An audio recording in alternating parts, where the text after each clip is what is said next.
Bom, nossa reunião é a continuação da nossa reunião de quinta-feira, lá na agremiação, que era a reunião mediúnica. Então, antes da reunião mediúnica, nós tínhamos um trabalho de passe para aqueles que eram atendidos no atendimento fraterno e que tinham uma necessidade também de mais um passe. Não era um passe especial, era mais um passe. Os passes são todos equivalentes. E nós sempre pedíamos para as pessoas participarem da reunião pública e da reunião de quinta-feira, que antecedia a reunião mediúnica. Era uma forma de dar um fortalecimento. E nós vemos que aquela reunião era uma reunião mais curta, porque era um estudo de uns 15 a 20 minutos de evangelho, e depois as pessoas iam embora e nós nos dirigíamos para a sala da reunião mediúnica só com a equipe mediúnica. Então, com esse impedimento da Covid, nós começamos a fazer um estudo mais longo para substituir aquela reunião em que nós envolvemos com as nossas vibrações as pessoas que são necessitadas. Então, o nosso estudo de hoje, nós revezamos, eu e o Marcelo, né? E hoje sou eu que vou fazer o estudo, como a gente fazia lá na agremiação. O estudo que nós escolhemos hoje é do capítulo 2 do Evangelho segundo o Espiritismo, Meu reino não é deste mundo. E a outra parte é a vida futura. Eu vou ler o texto todo e depois nós vamos conversar sobre esse texto. Naturalmente, essa reunião ela busca atingir, beneficiar tanto a todos nós que estamos encarnados, aqueles que fazem o estudo, aqueles que cooperam na sustentação vibratória, aqueles que estão em casa, né, ajudando nesse processo, e as entidades espirituais que também são beneficiadas, embora não haja a reunião mediúnica propriamente dita. Então, por isso, nós pedimos às pessoas um recolhimento importante, que nós não estejamos apenas assistindo uma reunião de estudo. E esse procedimento deveria ser também em todas as reuniões, mas, particularmente nessa reunião, nós temos um público de desencarnados que tem muitas necessidades. Então, a participação de cada um, em termos de seriedade, de comprometimento, deve ser redobrada, bom? Para cooperar com os benfeitores espirituais que estarão naturalmente atendendo aos nossos companheiros desencarnados. Meu reino não é deste mundo. O capítulo 2. Tem um trecho do Novo Testamento que nós vamos ler. Pilatos, tendo entrado de novo no palácio e feito vir Jesus à sua presença, perguntou-lhe: És o rei dos judeus? Respondeu-lhe Jesus: Meu reino não é deste mundo. Se o meu reino fosse deste mundo, a minha gente houvera combatido para impedir que eu caísse nas mãos dos judeus. Mas o meu reino ainda não é aqui. Disse-lhe então Pilatos: És, pois, rei? Jesus lhe respondeu: Tu dizes, sou rei. Não nasci e não vim a este mundo, senão para dar testemunho da verdade. Aquele que pertence à verdade, escuta a minha voz. Essas anotações estão no Evangelho de João, capítulo 18, versículos 33, 36 e 37. Antes de ler o restante, nós vamos tecer alguns comentários sobre esse texto. Esse é um dos momentos mais marcantes da história da humanidade.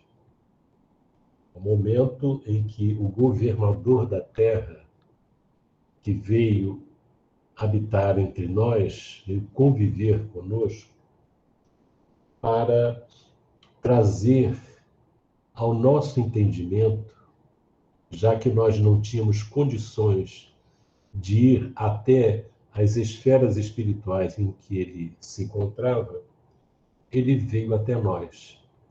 Só isso é uma lição portentosa de amor, de dedicação, em que ele vence todos os obstáculos, supera tudo e vem respirar o nosso clima de imperfeição, de ignorância, de violência, com o objetivo de nos ensinar a viver no reino que um dia a Terra também será, um reino de paz, um reino de amor. Então é a hora em que é o relato, é o registro do julgamento mais absurdo que a humanidade já viu. Um homem bom, um homem que ensinou bem, o maior exemplo que nós temos de verdade, de amor, de dedicação, de desprendimento, de compreensão, de perdão que nós já tivemos.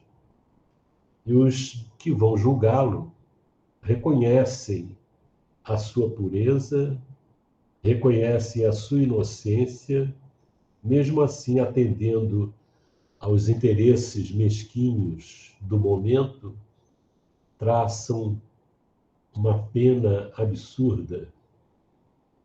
É um exemplo importante que serve para todos nós, que estamos muitas vezes cobrando a justiça para aqueles que nos feriram, para aqueles que nos perseguiram.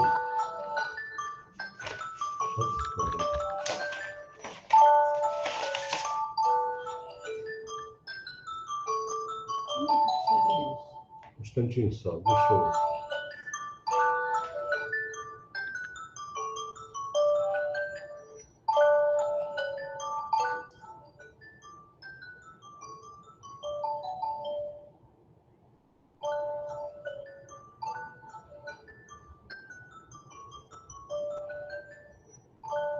Meu Deus do céu.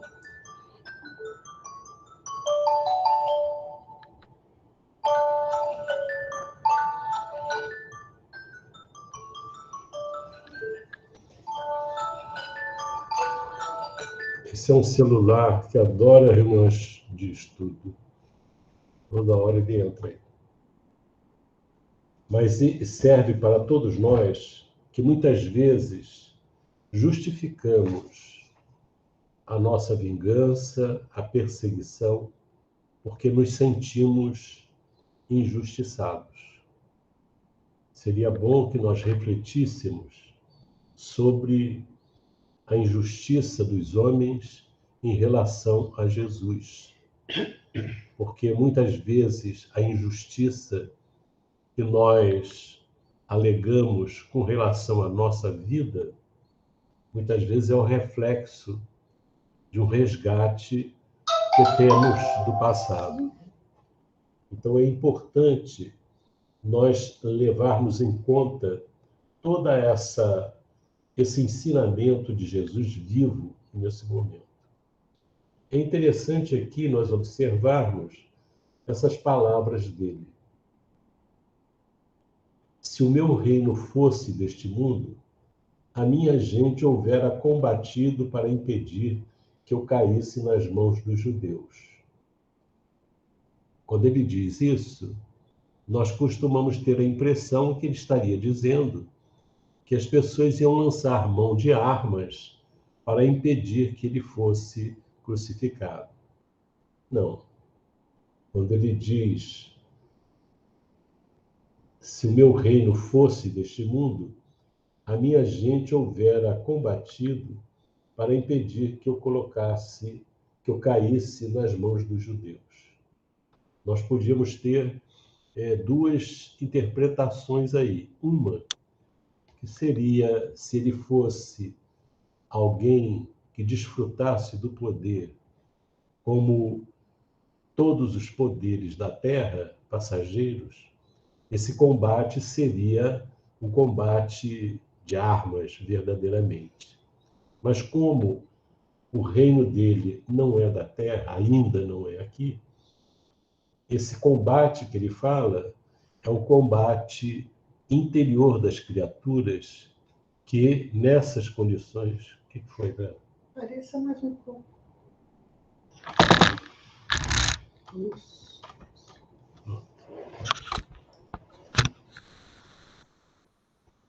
Esse combate seria aquele combate em que as pessoas não se deixariam envolver pelas influências negativas das sombras, que levou, por exemplo, um discípulo a traí-lo, outro a negá-lo, e todos a abandonarem momentaneamente a convivência com o mestre.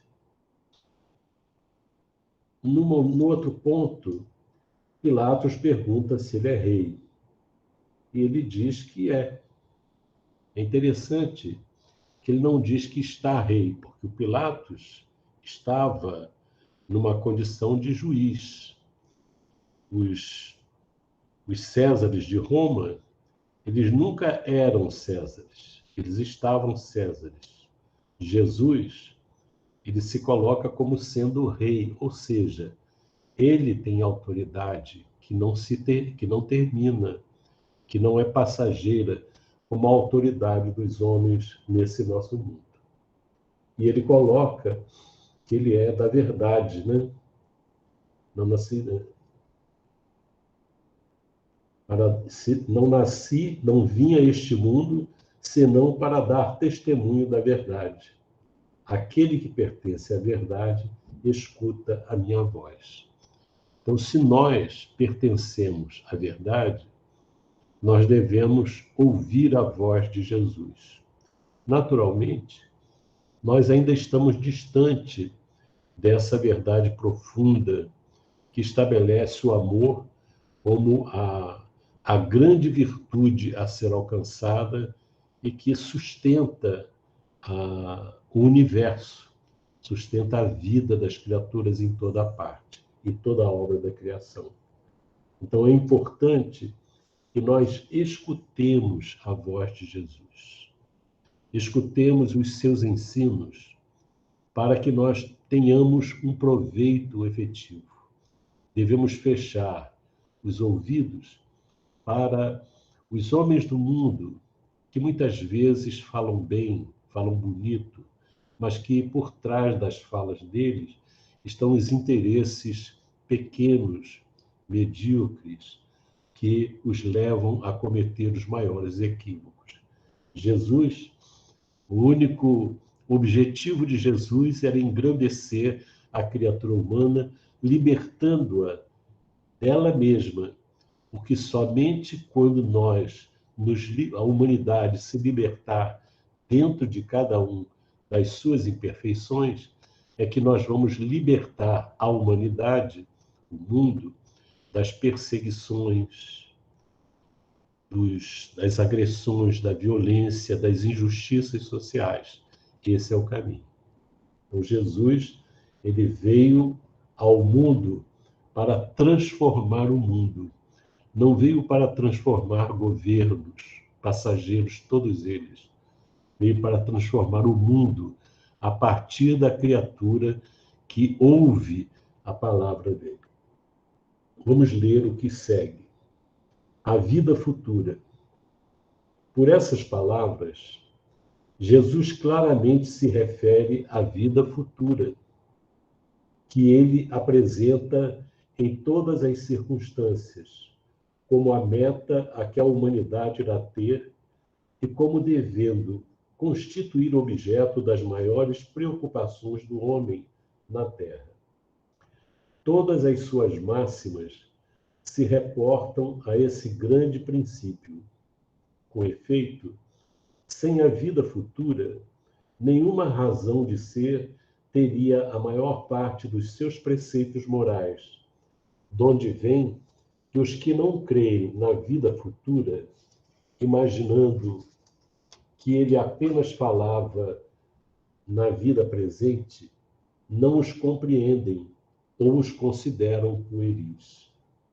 Esse dogma pode, portanto, ser tido como o eixo do ensino do Cristo, pelo que foi colocado num dos primeiros lugares à frente desta obra.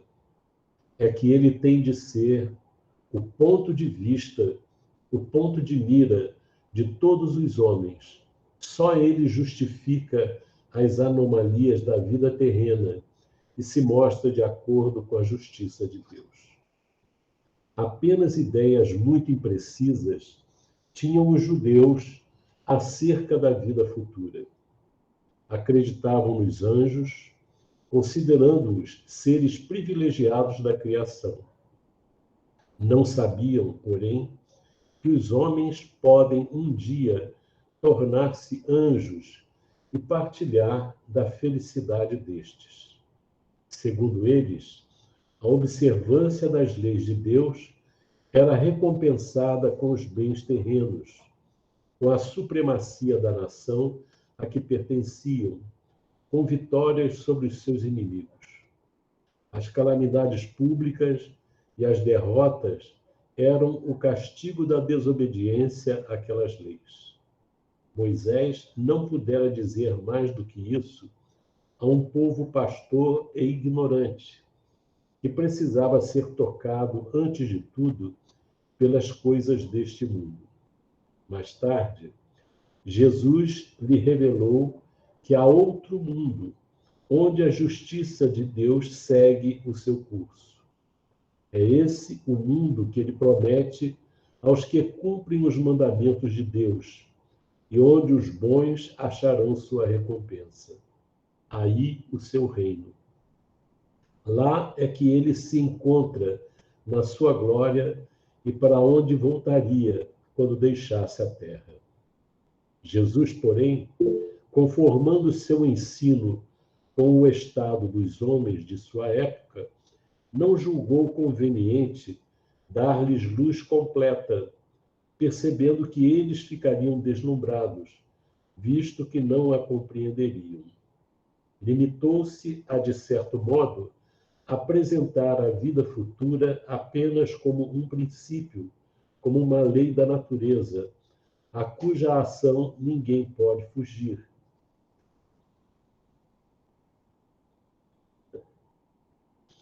Todo cristão, pois, necessariamente crê na vida futura, mas a ideia que muitos fazem dela é ainda vaga, incompleta e, por isso mesmo, falsa em diversos pontos. Para grande número de pessoas, não há, a tal respeito, mais do que uma crença, balda da certeza absoluta, donde as dúvidas e mesmo a incredulidade. O Espiritismo veio completar nesse ponto, como em vários outros, o ensino do Cristo, fazendo-o quando os homens já se mostram maduros bastante para apreender a verdade.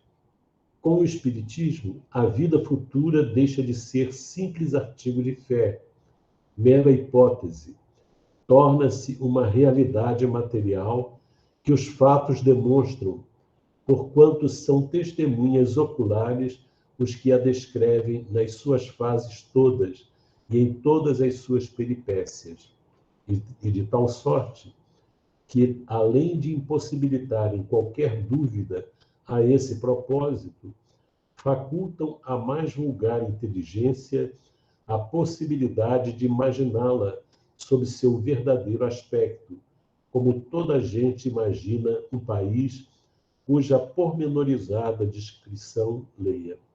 Ora, a descrição da vida futura é tão circunstanciadamente feita, são tão racionais as condições, ditosas ou infortunadas, da existência dos que lá se encontram, quais eles próprios pintam, que cada um aqui, a seu mau grado, reconhece e declara a si mesmo que não pode ser de outra forma.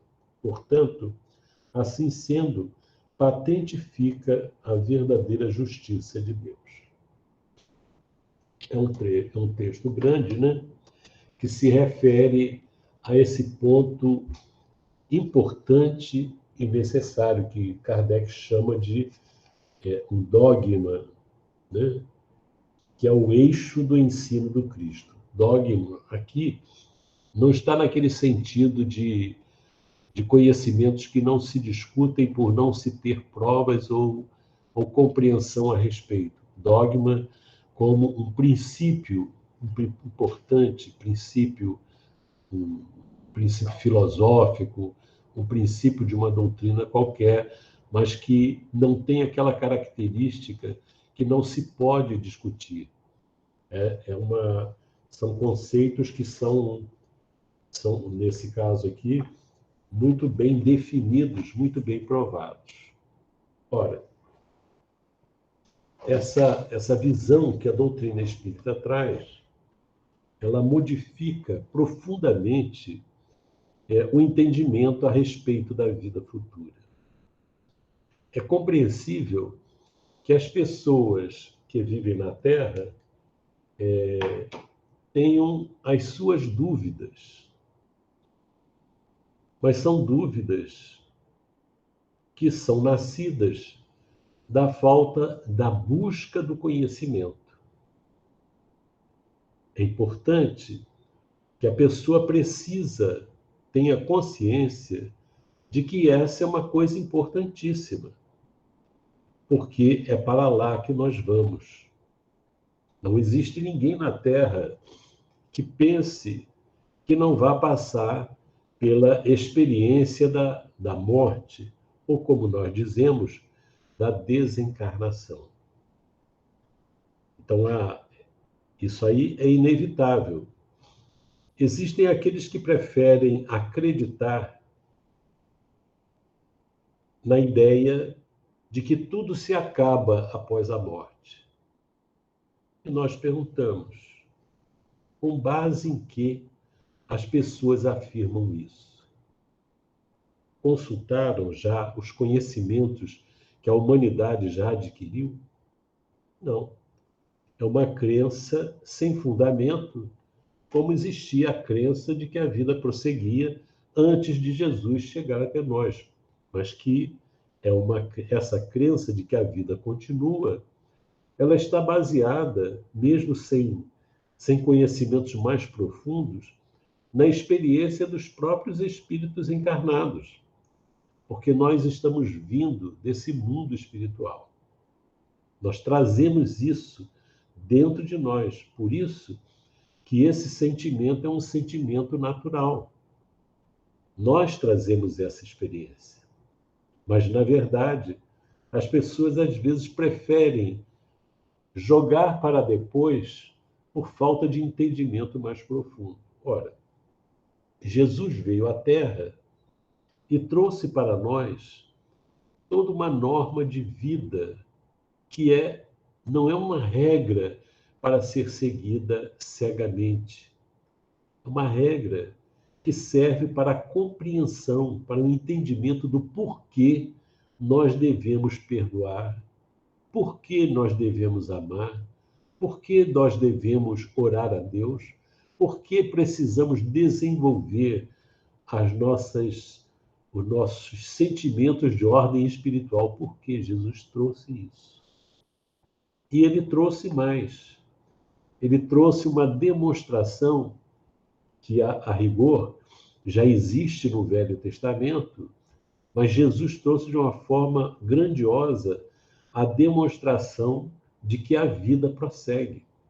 Quando ele fala em todos os momentos, desde o seu nascimento, o anúncio do seu nascimento, até nas suas tarefas de atender aos espíritos obsessores, e depois da sua morte, quando ele aparece aos discípulos, são provas irrefutáveis, são provas profundas, palpáveis, que o próprio discípulo Tomé, que andou com ele por 3 anos e pouco, não estava presente quando Jesus aparece aos discípulos depois da crucificação. Ele disse que só acreditava vendo e se colocasse a mão nas feridas de Jesus da crucificação. E ele atende a esse pedido do discípulo, ainda relutante em aceitar a visão. Apareceu a vários. Então, essa visão é uma demonstração muito importante, que aí a questão deixa de ser uma crença para ser um conhecimento.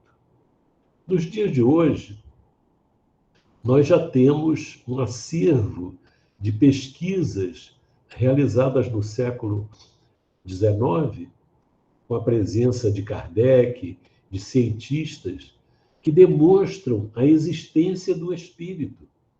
E quantos de nós não temos as experiências pessoais desses encontros, dessas visões, dessas percepções?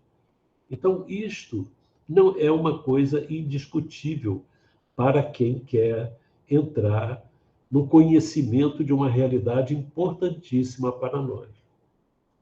Com o entendimento da visão de Jesus, dos seus ensinos, e com o conhecimento que o Espiritismo fortalece a respeito da necessidade da transformação moral, nós começamos a dar um valor muito grande à vida física. As experiências que nós temos na vida física são de grande importância. Esses conhecimentos começam a nos incomodar. E é para isso que eles precisam existir. Porque quando nós achamos que a vida termina com a morte, ou quando não levamos isso em consideração, nós agimos e não temos não damos nenhum valor aos atos que nós realizamos. Mas quando a gente começa a ter essa compreensão profunda, esse entendimento profundo, nós começamos a revisitar a nossa vida. Começamos a fazer um balanço dos nossos atos, e mesmo quando já temos o conhecimento. Então, nós vemos que existe dentro de nós uma luta que precisa ser desenvolvida. É o que Jesus falou. Eu não vim trazer a paz, eu vim trazer a espada. E que muitas vezes as pessoas imaginam que é para a luta com os outros. Não, é para a luta interna, em que nós devemos reconhecer os nossos equívocos, mas não devemos apenas ficar chorando, reclamando ou achando que os nossos equívocos não têm solução. Não. Os nossos equívocos, os nossos erros, as nossas transgressões à lei de Deus têm solução. E essa solução começa quando nós refletimos profundamente e começamos a sentir a necessidade de mudança do nosso modo de ser. Há atitudes que muitas vezes nos fazem sofrer depois de muito tempo passado. Há outras que nos envergonham, há outras que poderiam ser melhores. Então, a nossa vida atual tem um histórico importante que nós não devemos relegar ao abandono. Devemos refletir, porque elas traduzem tendências nossas que estão dentro de nós. São tendências que nós adquirimos ao longo das encarnações passadas. Então é importante nós sabermos disso, não para ficarmos lamentando ou simplesmente nos sentindo culpados. Não. É importante que nós tenhamos a consciência dos nossos erros, mas que caminhemos para a frente. Olhemos para a frente. Aproveitemos o dia de hoje, cada dia, com uma importância muito grande para a renovação de nossas almas. Então, quando Jesus traz essa visão da vida futura, não é apenas dizer assim, fica tranquilo que depois a vida continua e vocês estão bem. Não. Nós vamos continuar na vida futura como nós estamos aqui. Se nós estivermos atormentados dentro de nós, distanciados da lei de amor, se nós não perdoamos, se nós não compreendemos, se nós não superamos as dificuldades nossas, nós vamos prosseguir no mundo espiritual nessas condições. Se a nossa visão, o nosso foco de vida, a importância da nossa vida está na conquista dos bens materiais apenas, isso significa que quando nós desencarnarmos, o nosso olhar estará voltado para a Terra, para as questões que nós deixamos atrás. Quando, na verdade, nós temos que olhar para frente, desenvolver as nossas virtudes, acender a nossa luz. Nós vemos no mundo espiritual os relatos dos espíritos que vivem nas sombras, nas trevas. Mas que sombras são essas? Que trevas são essas? São as trevas que existem dentro da criatura. São as sombras que nós preferimos cultivar, mas nós sabemos, Jesus nos disse, que dentro de nós existe uma lâmpada grandiosa. Ele disse que era importante que nós fizéssemos que a nossa luz brilhasse. Isso é importante. E ele nos mostrou o caminho para que a nossa luz brilhasse. Há pessoas na Terra, pelos relatos que os Espíritos trazem, que são pessoas boas, que merecem ser amparadas no mundo espiritual, mas que durante a vida não desenvolveram, por falta de uma visão religiosa profunda, séria, racional, equilibrada, não desenvolveram assim uma visão, valores mentais, desenvolveram valores da mente, elevando a mente, de tal forma que, quando chegam no mundo espiritual, elas têm medo de tudo. Quando, na verdade, nós devemos acender a nossa luz, porque a nossa luz é importante para a nossa vida aqui na Terra, importante para a nossa vida além da morte. Essa é uma razão importante para a nossa condução em nossas vidas, principalmente nas horas difíceis. A mensagem de Jesus é uma mensagem de luta, de esforço, de dedicação e de compreensão, mas, acima de tudo, é uma mensagem de esperança. Não de uma esperança infantil, uma esperança ingênua, é uma esperança que nasce da compreensão verdadeira do sentido da nossa vida aqui na Terra e da vida espiritual. Então, essa visão que nós trazemos, ela deve ser trabalhada a cada dia. E é uma visão de esperança. A Terra, nós já sabemos, é um planeta de expiações e de provas. E nessas expiações, nós encontramos a justiça de Deus ajudando-nos no processo de arrumar o que nós desarrumamos no passado, de recuperar as coisas que nós destruímos. E às vezes isso surge dentro do nosso próprio lar. Cobrança dos outros, dos parentes, ou o parente é desequilibrado, que exige muita coisa e que precisa de orientação. Mas é uma mensagem de esperança, porque tudo isso passa, tudo passa. Todos os sofrimentos são passageiros. O que não é, até a nossa imperfeição, é passageira e vai passar mais rapidamente quanto mais nós nos dedicarmos à nossa transformação. A gente sabe que não é fácil. Nada é fácil. Aqueles que procuram dizer que é fácil desenvolver a alma em termos espirituais, eles não têm conhecimento da luta que deve ser para vencer as próprias tendências inferiores. Mas a mensagem de Jesus é de confiança, de esperança.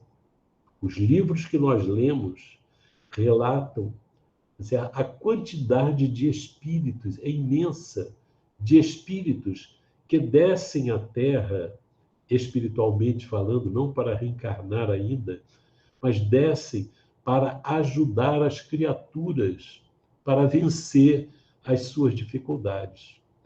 Mas quem vence as próprias dificuldades não são os espíritos, somos nós. Nós temos que vencer. Agora é importante saber que nós não estamos abandonados, nunca estivemos e nunca estaremos.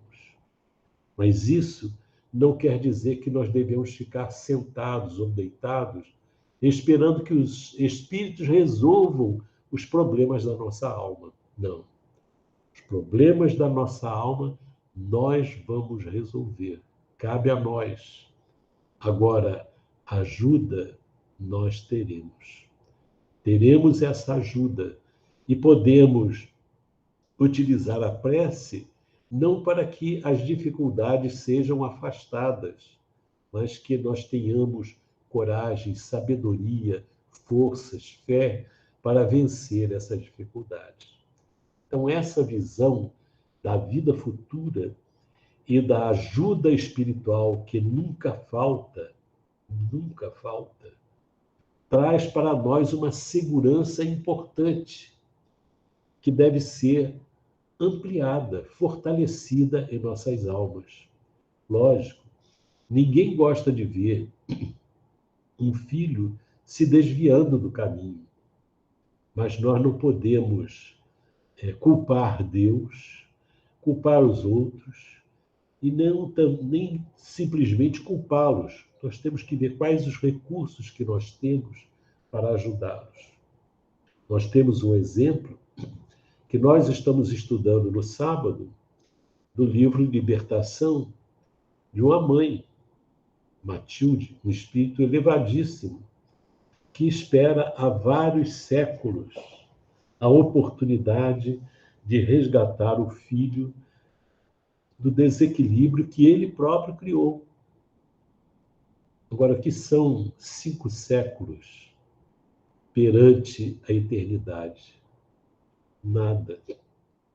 Nós vemos a nossa vida passa rapidamente. Uma existência é um dia, os espíritos nos dizem. E é verdade. Passa muito rápido.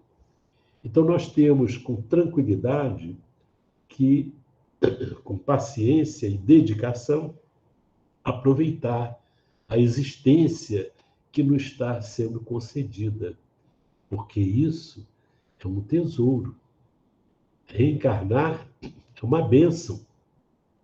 Por mais difícil que seja a nossa encarnação, por mais sofrimentos que nós tenhamos enfrentado no passado, ou no presente, ou no futuro ainda, nada disso é suficiente para escurecer o brilho que uma encarnação pode dar a cada um de nós. É importante isso. Agora, se tudo isso é importante para nós, o que não será para os espíritos desencarnados, para os nossos irmãos que nos antecederam e que muitos deles também estão sentindo as dificuldades que encontraram? Quantos não dizem, puxa, mas eu sofri tanto, e onde está a justiça de Deus? Eu olho para aqueles que me prejudicaram e eles estão bem na vida física. Será que estão bem? Nós perguntamos. Só está bem quem ama. Só está bem quem perdoa. Só está bem quem ajuda o próximo. Só está bem quem ama a Deus. São as palavras de Jesus. Quem não ama a Deus e não ama o próximo, não está vivendo, não está conquistando a vida eterna. Está morto.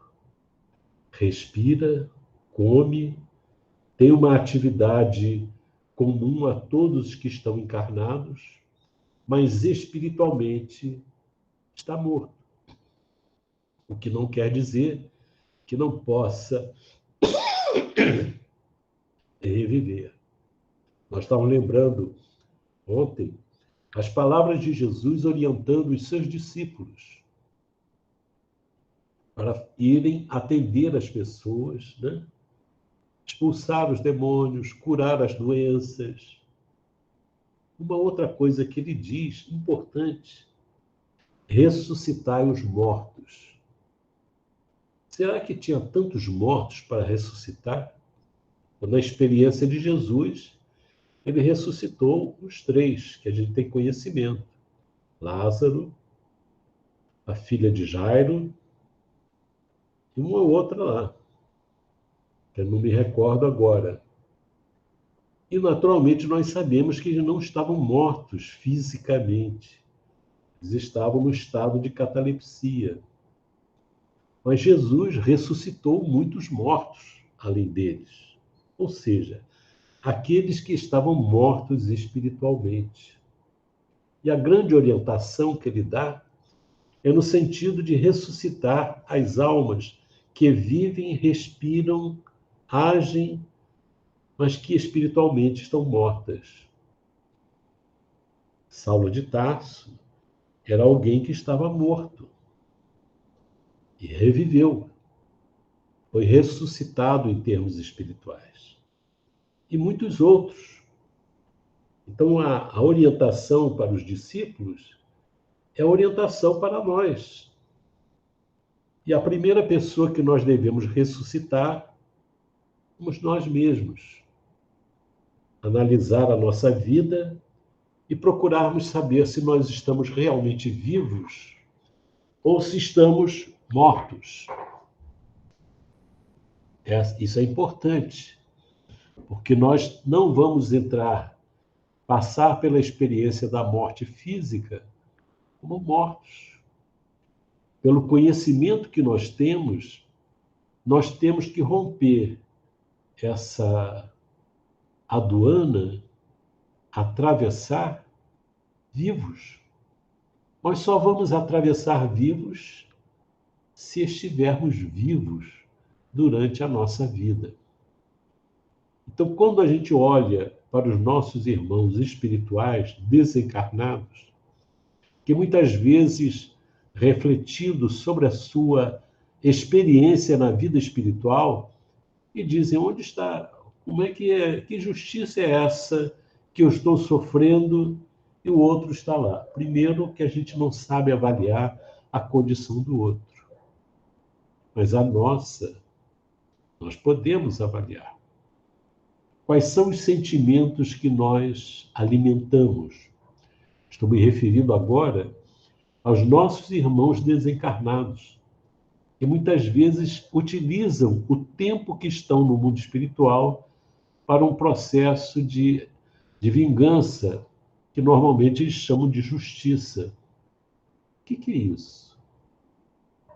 Como é que está a nossa vida? Qual o nosso sentimento? Há um sentimento de ódio. A gente sabe como é a expressão da criatura com ódio. A expressão pode ser de tormento ou pode ser de uma frieza terrível, gélida.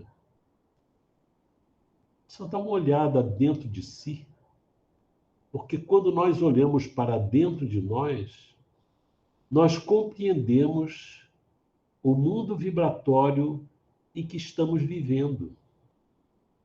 Desencarnados, como eu vejo a vida em torno de mim?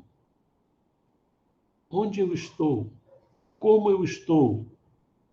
E nós vamos ver que nós estamos nas condições coerentes com o estado íntimo das nossas almas. Isso quer dizer o quê?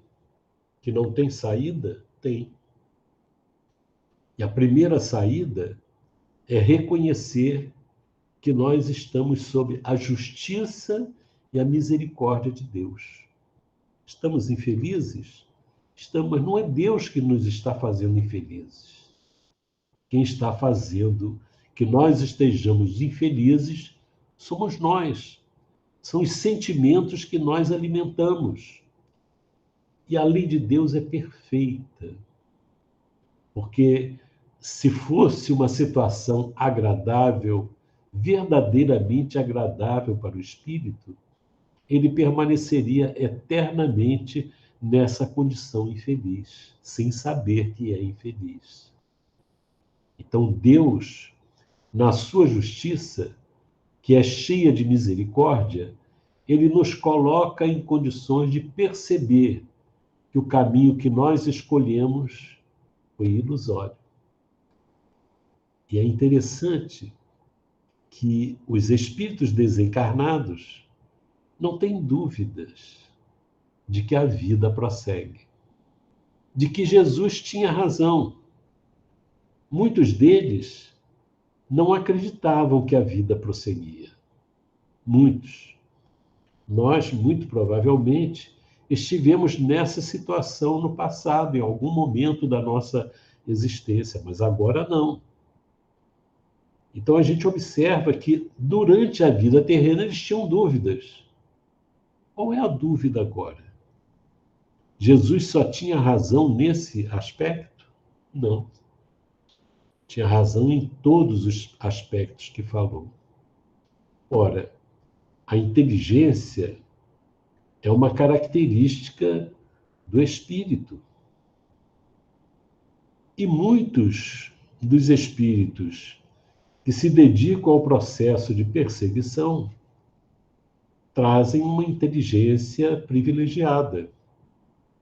Mas é importante que reflitam, analisem seriamente, pensem, ao invés de ficar olhando para trás, para o passado, buscando prejudicar aqueles que o prejudicaram no passado, acredito que seria muito mais inteligente e produtivo pensar no presente que estamos vivendo e o que devemos fazer para que esse presente se modifique. Há espíritos que levam algum tempo para perceber isso, mas todos nós vamos perceber. A gente tem um relato de André Luiz, era um homem que tinha todos os recursos necessários para uma vida de sucesso. Desencarna e se defronta com a sua realidade íntima. Ele não levou os títulos, não levou a riqueza, não levou o bem-estar, não levou nada. E percebe isso, mas não cria em Deus, não trabalhava esses aspectos importantes de relacionamento com o próximo. E leva cerca de 8 anos para perceber isto. Ora, não era um facínora, não era uma pessoa desequilibrada aos olhos do mundo. Era um homem de bem aos olhos do mundo, mas não aos olhos de Deus. E o que ele faz? Ele, inteligentemente, ele reconhece que existe um Criador e ora. Então nós podemos, e é importante que a gente tenha a humildade de reconhecer que estamos equivocados. Quando no mundo espiritual prosseguimos numa batalha inglória contra os outros. Ora, a nossa luta, a que nos vai levar à vitória, não é a luta contra os outros. É a luta contra as nossas tendências inferiores. Ou seja, é a luta a favor do que existe de melhor dentro de nós, porque tudo que nós precisamos para alcançar uma felicidade verdadeira está dentro de nós. E Jesus veio à Terra para nos mostrar isso, nos ensinar isso e comprovar isso. E mostrou isso. Então, os nossos irmãos desencarnados precisam. Nós não falamos isso como alguém que esteja numa condição de superioridade. Não, não estamos.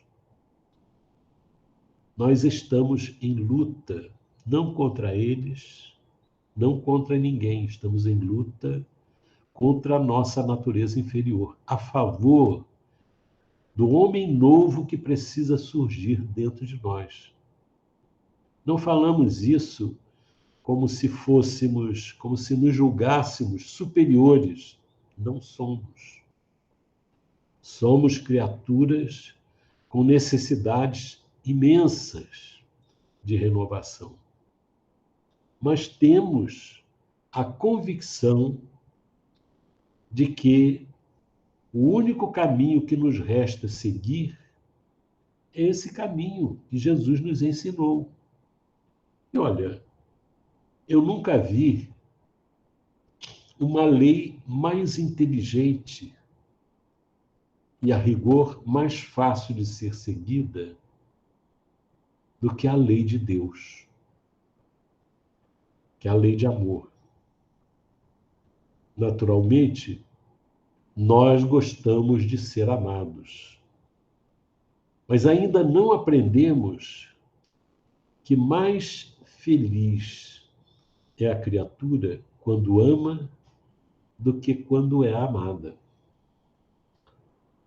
Não por experiência própria, mas a gente toma conhecimento dos espíritos que são mais felizes, não são aqueles que são mais amados, são aqueles que mais amaram e mais amam.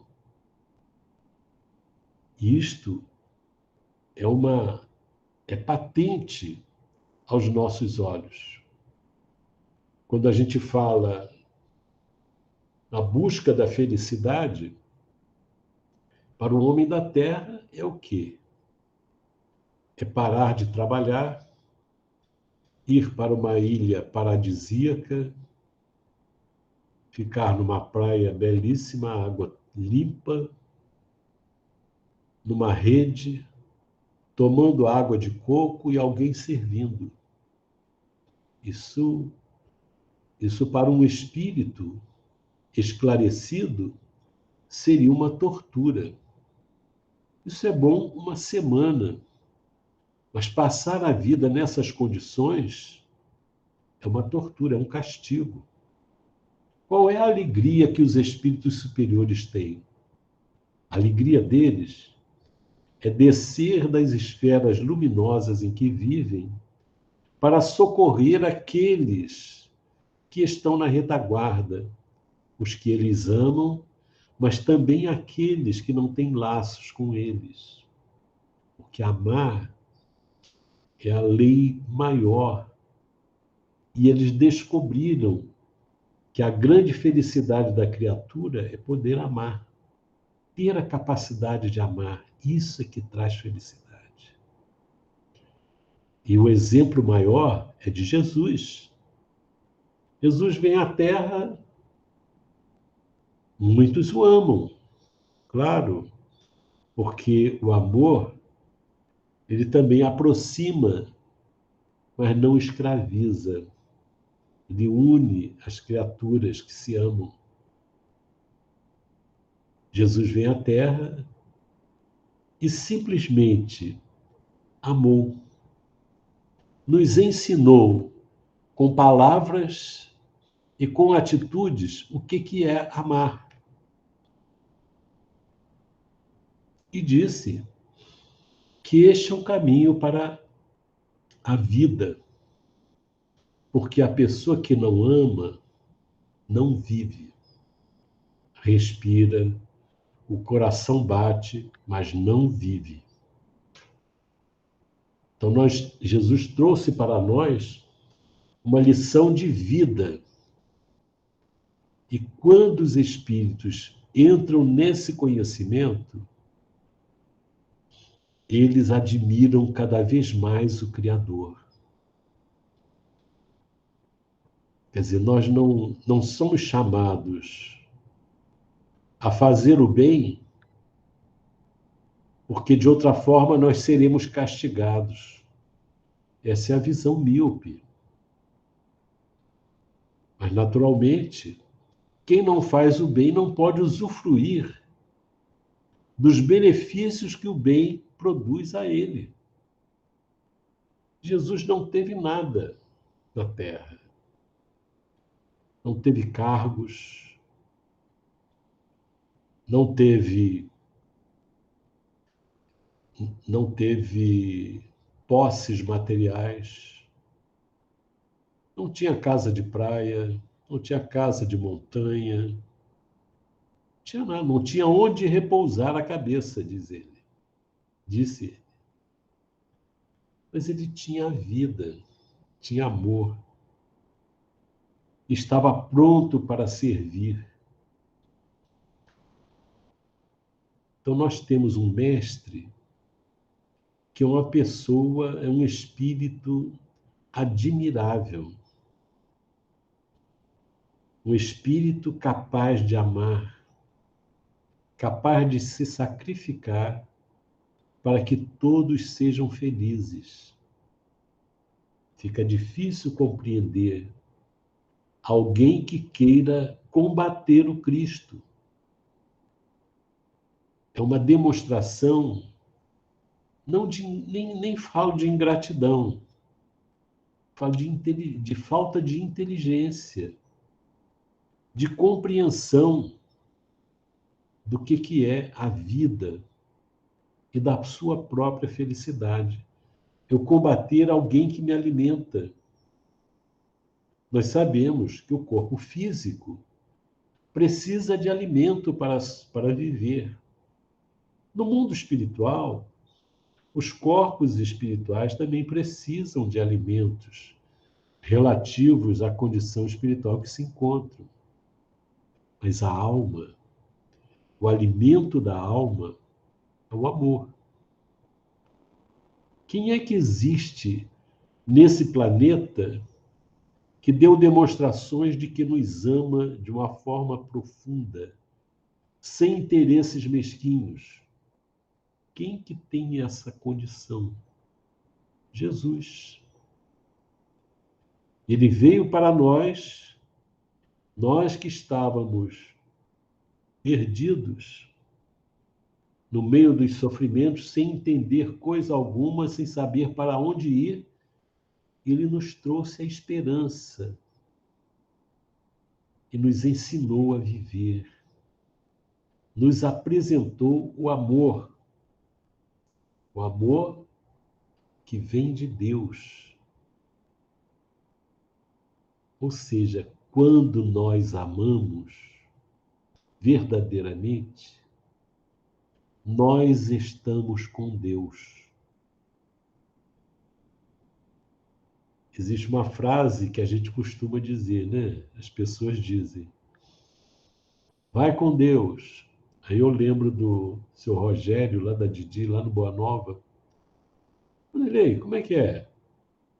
Eu digo para você, vai com Deus, você diz, fica com Deus? Como é que é isso? O outro vai para Deus, vai para... O negócio é o seguinte, Deus sempre está conosco, mas nem sempre nós estamos com Deus. Nós só estamos com Deus quando estamos amando verdadeiramente. Não esse amor que o mundo fala, tão fácil de dizer. Não essa liberdade que o mundo diz, tão fácil de dizer, mas o amor que liberta.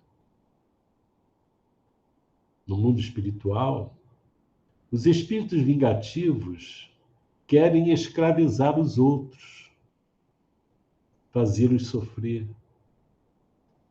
Qual é a graça que tem nisso? Qual é o prazer que existe nisso? Qual é a felicidade que se alcança nisso? Mas Jesus nos vem ensinar um caminho importante. Liberta o outro. Ama o outro. Ajuda o outro a crescer. Se ele não quiser, deixa ele. Mas não paralisa o seu caminho. Não estacione. Segue em frente. Essa é a nossa tarefa. E com essa visão, a vida material e a vida espiritual, elas se complementam, mostram a harmonia que existe. E nós não podemos perder tempo. Já perdemos muito tempo na vida física e na vida espiritual. Então, a nossa mensagem, ou melhor, a mensagem de Jesus e a mensagem que o Espiritismo traz para nós é seguir adiante, sabendo por onde pisa, seguindo os passos do Cristo,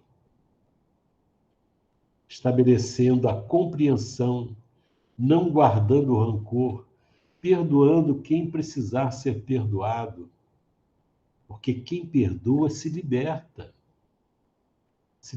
do ódio, se liberta de tudo e caminha para a vida verdadeira, para a conquista de que Jesus falou para o doutor da lei, da vida eterna.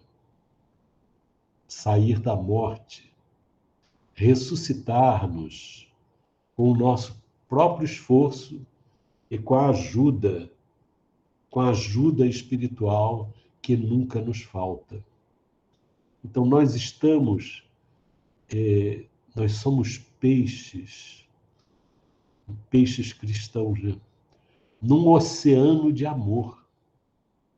Nós estamos mergulhados num oceano de amor, produzido por Deus. Não faz sentido não nos alimentarmos desse amor. Não faz sentido não alimentar os outros com o amor que existe dentro de nós. Nós somos felizes porque Deus nos ama. Mas, puxa, e a alegria de reconhecermos que dentro de nós existe esse amor. Isso é a glória, é a felicidade. Lembro do relato da esposa de... Como é que era o nome dela? Aquela que o filho pede para ela desistir. Cusa. A Joana de Cusa, né? Em que o filho pede para ela desistir de Jesus, renegar Jesus, a pedido do Romano, E ela disse que não. E o romano diz ela, esse Cristo só te ensinou a morrer? Ela falou assim, não, me ensinou também a te amar. Olha, isso é uma grandeza. Isso é uma coisa que o romano não sabia, mas aprendeu naquela hora. E nunca ele vai esquecer desse diálogo. Nunca. Porque é a apresentação a ele do sentimento mais poderoso do mundo, que é o amor. No mundo de hoje, as nações se consideram poderosas pelos armamentos de destruição que têm. Ora, nós somos poderosos pelo potencial de amor que nós possuímos, porque ele é criador, não é destruidor. Então, a mensagem de hoje, embora seja a vida futura, é o futuro da nossa vida corpórea ou da nossa vida espiritual.